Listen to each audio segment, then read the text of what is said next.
Okay, this is problem 12-32. It's on page 519. There's a figure associated with it, so you should turn to the problem as in all of my solutions. I'll read it quickly. A 15 kilogram block B is suspended from a 2.5 meter cord attached to a 20 kilogram cart A. Neglecting friction, determine A, the acceleration of the cart, B, the tension in the cord immediately after the system is released from rest in the position shown. Okay, let's sketch the system first of all. So we've got a cart that's essentially on an incline with a cord attached to it. Now the cart has wheels, but essentially that just makes it a block on a plane or on an incline with a frictionless surface. But the mass of the cart, which is labeled A, the mass of A is 20 kilograms, and there's a block suspended down here labeled B, where the mass of B is 15 kilograms. Now the angle of the incline is 25 degrees, so if we extend this just a little bit, then this angle here is 25 degrees. So of course gravity is going to tend to pull the cart down. And we're supposed to find the acceleration of the cart and the tension in the cord immediately after release. Now this problem is a good one because it really confuses your intuition when you're first learning dynamics. You look at this and you know that as the cart is released, the block is going to swing around, and so you feel like there should be some acceleration in the horizontal direction. Now let's find out if that's really the case or not. Let's find out the acceleration of the cord and the tension, the acceleration of the cart and the tension of the cord. So to begin, we always do this the same way. This is chapter 12, so we always begin with free body diagrams. I'll put them over here. You know what, that probably won't work. Let me put them up here. That way I can point to them and you can still see them as I'm working the equations. So basically there is tension acting straight down in the cord. How do I know that? Because at this moment in time, the cord is only vertical. There's no horizontal component. And since it's a cord, it can only have tension in it. So that tension acts directly downward. To be very clear, let me draw a coordinate system. Let's have a regular horizontal and vertical coordinate system, X and Y. And so for block A, continuing, we'd have the mass of A times the acceleration of gravity for the weight acting downward. Then we would have a normal force acting from the slope. And is there anything else? Well, I think that's it. Those are the only forces. There are no forces along the incline from friction. We're assuming the wheels cause this to be a frictionless system. So we're done with the free body diagram for A. How about B? Well, B has a tension upward and weight downward. And that's it. There's nothing, we already see that at this point in time, B can only be accelerating in the vertical direction. It cannot accelerate in the horizontal direction. Why? There's no horizontal force. You can say, yeah, but in just a second, A is going to move down and there's going to be an angle, and so the tension will be at an angle and there will be a horizontal acceleration of B. You're right. That's not the point in time that we're analyzing. We're analyzing the point in time where motion begins, not where there's already motion, and not where cart A is ahead of B. Okay. All right. So we can sum forces in the X and the Y direction. And so for body A, if we sum forces in the Y direction, we would have the normal force on A. Now we have to figure out how to break this up. And you should decide what the angle should be, because basically we need to break this up into X and Y components. So where is the 25 degree angle? Is it here or is it here? Well, it turns out it's actually up here, and you should prove that to yourself. So what we end up with is the sine. Let's see, let's do it this way. It's the cosine of 25 degrees, which is the same thing as sine of 65 degrees. Okay, because notice I want this component, and if the angle's up here, then the angle is opposite to the length that I want. And so since it's opposite, then that's I'm sorry, I'm messing up. I'm summing forces in the y direction. And so the length that I want is this vertical length, which is touching the angle or is adjacent to the angle, and therefore I need to use cosine of 25 degrees. Don't be too confused. A lot of students get confused because they think cosine always goes with x and sine always goes with y. Well, that's not always true. If you're measuring your angle from vertical, which is what we're doing in this case, then we'll use cosine for y and sine for x. In any case, there's the contribution of the normal force in the y direction, but there are two more forces. There are the weight force, MAG, and there's the tension force from the string, or cord, or whatever it is, and that's equal to the mass of A times the acceleration of A in the y direction. Okay, notice when we write sum of forces equals mass times acceleration, we have to sum the forces on one side and set it equal to the mass times acceleration on the other side. Summing forces in the x direction for body A, we'd find the normal force on A has a contribution to the x direction, and that's a sine 25-degree contribution, but that's it. There are no other forces in the x direction on body A. So this would be equal to the mass of A times the acceleration of A in the x direction. Okay, now for body B. If we sum forces in the y direction on body B, which is the only direction that has forces for B, we'd find that we have the tension acting upward and the weight acting downward, and that would be equal to the mass of B times the acceleration of B in the y direction. Let's be careful here. I haven't proven yet that the acceleration in the y direction for A and B is the same. We'll look at that in just a moment. So this is the acceleration for B in the y direction. This is the acceleration for A in the y direction. You just have to understand from the context of the equation which one goes with which. Now, there is something we can say about the acceleration of body A in the x and y direction. Because look at this and look at the number of equations and unknowns. We have way too many unknowns for the equations that we have, right? We don't know the normal force on A. That's one unknown. Cosine of 25, mass of AG, those are things we can plug in our calculators. We can get numbers for those. We don't know the tension. We don't know the acceleration in the y direction, and we don't know the acceleration in the x direction. So we have, so far, 1, 2, 3 equations. By the way, we don't know this either, the acceleration in the y direction would be. We have 3 equations, and it looks like we have 1, 2, 3, 4, 5 unknowns. So we have 3 equations, 5 unknowns. There's no way we can solve this. We need more equations. Let's in fact count the equations we have. Here's equation 1, equation 2, equation 3. So we need a few more equations. All right. Well, notice that the motion of block A is constrained to be on this incline. And so the acceleration of block A has to be just up or down the incline. What that means is that there's a relationship between the acceleration of body A in the y direction and the acceleration of body A in the x direction. In fact, that relationship is a kinematics equation from chapter 11, but it's not something that, or well, I should say it's, the concept is from chapter 11, but it's not something that's necessarily explicitly called out. This is just a geometry thing. And so it looks like this. The acceleration, in fact, let's put it over here with the equations for A. The acceleration in the y direction of body A divided by the acceleration in the x direction of body A must be equal to the tangent of 335 degrees. Where did that come from? Well, notice that when I write down the acceleration in the y direction and the acceleration in the x direction, I'm talking about vectors that point in the y and the x direction. And so really, the acceleration in the y direction of this block is going to be downward.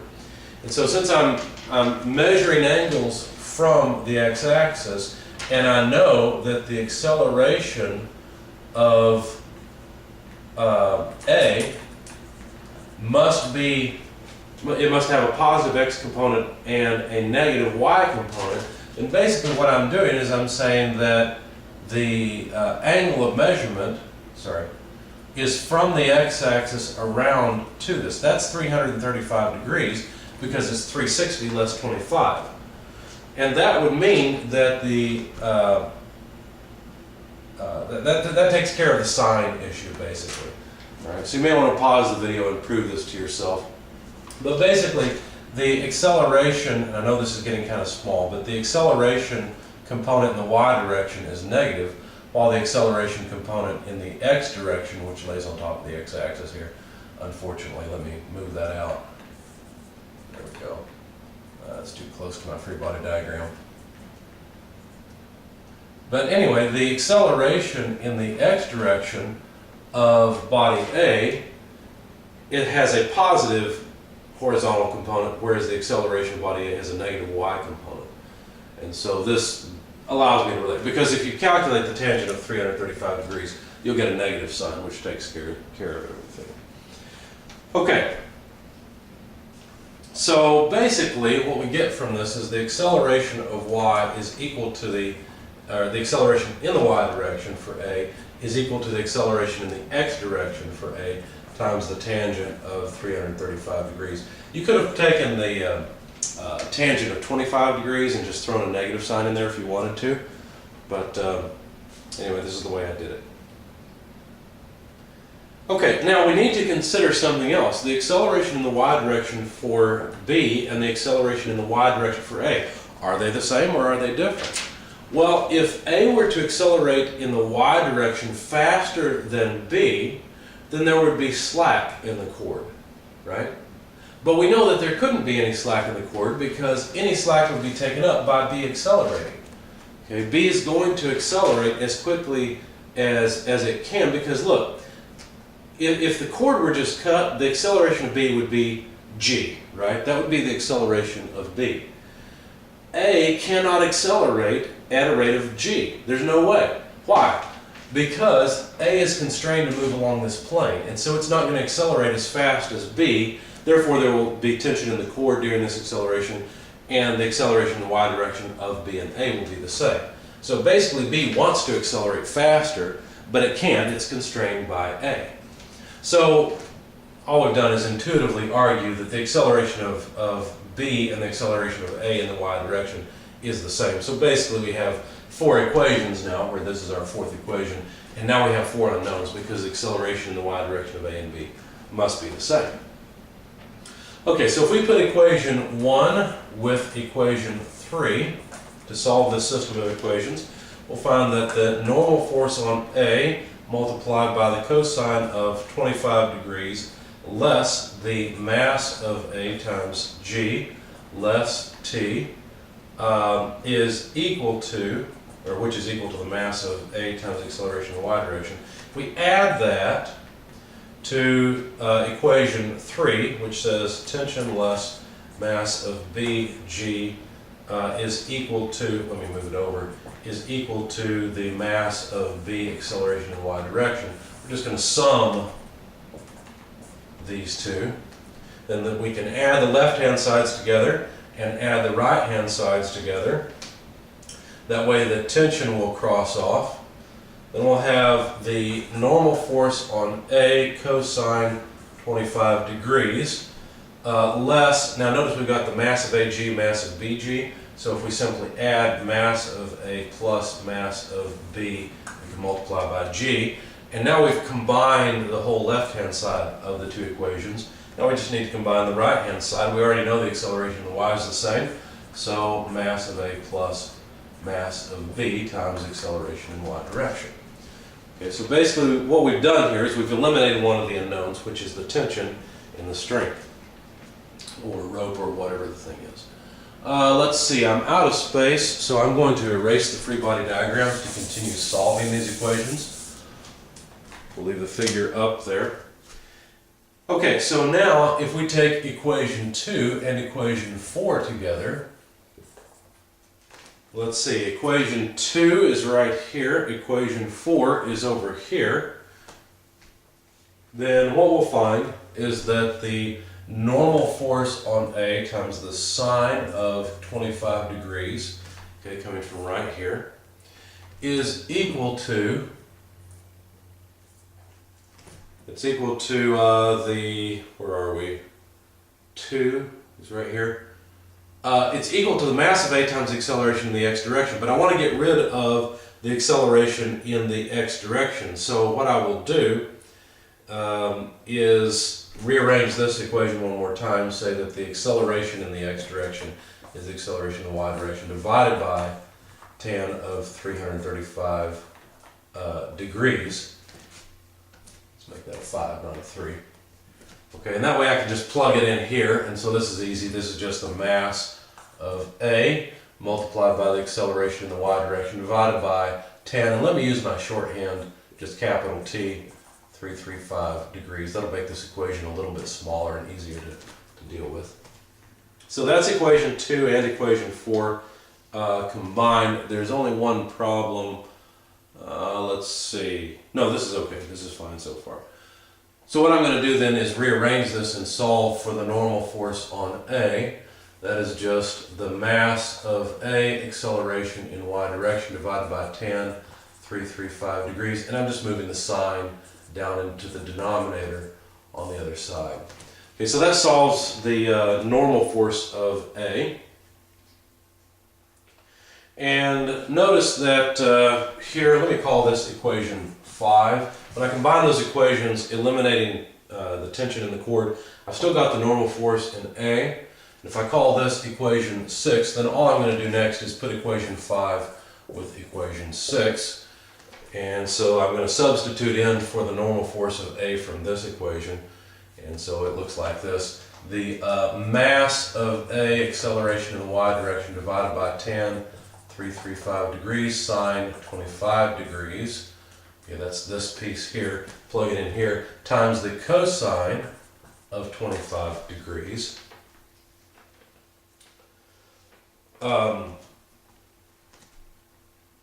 Make sure I'm solving this properly. Yeah. Less the mass of A plus the mass of B times G. So I've taken care of the first two terms here. I'm essentially just plugging 6 into 5. Is equal to the mass of A plus the mass of B times the acceleration in the y direction. Okay? Now I'm going a slightly different way algebraically than I did in my solution, so I'm going to drop it at this point and just solve it on the board. But so far this is correct.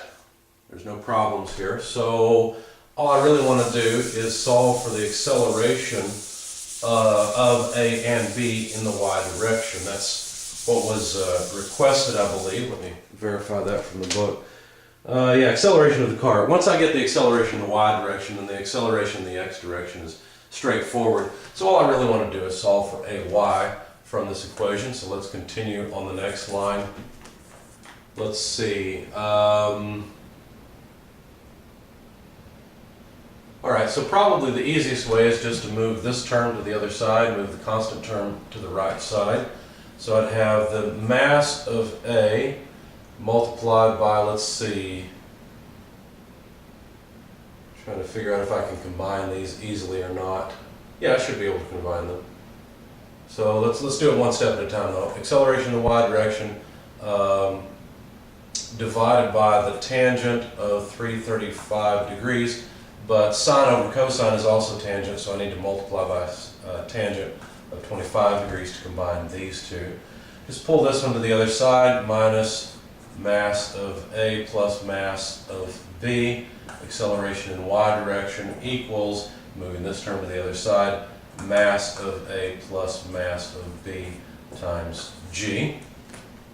Factoring out the accelerations, or the acceleration terms, acceleration in y, let's see, I better not go too fast for the sake of the video. Mass of A over tan 335 tan 25. Okay, taking care of this piece, less the multiplier here, mass of A less mass of B equals mass of A plus mass of B times G. And now finally the acceleration in the y direction is the mass of A plus the mass of B multiplied by G divided by this whole mess over here, mass of A over tan 335 tan 25, those two are multiplied together, less mass of A less mass of B. Okay, so if we plug in numbers to all this, we should get the acceleration in the y direction.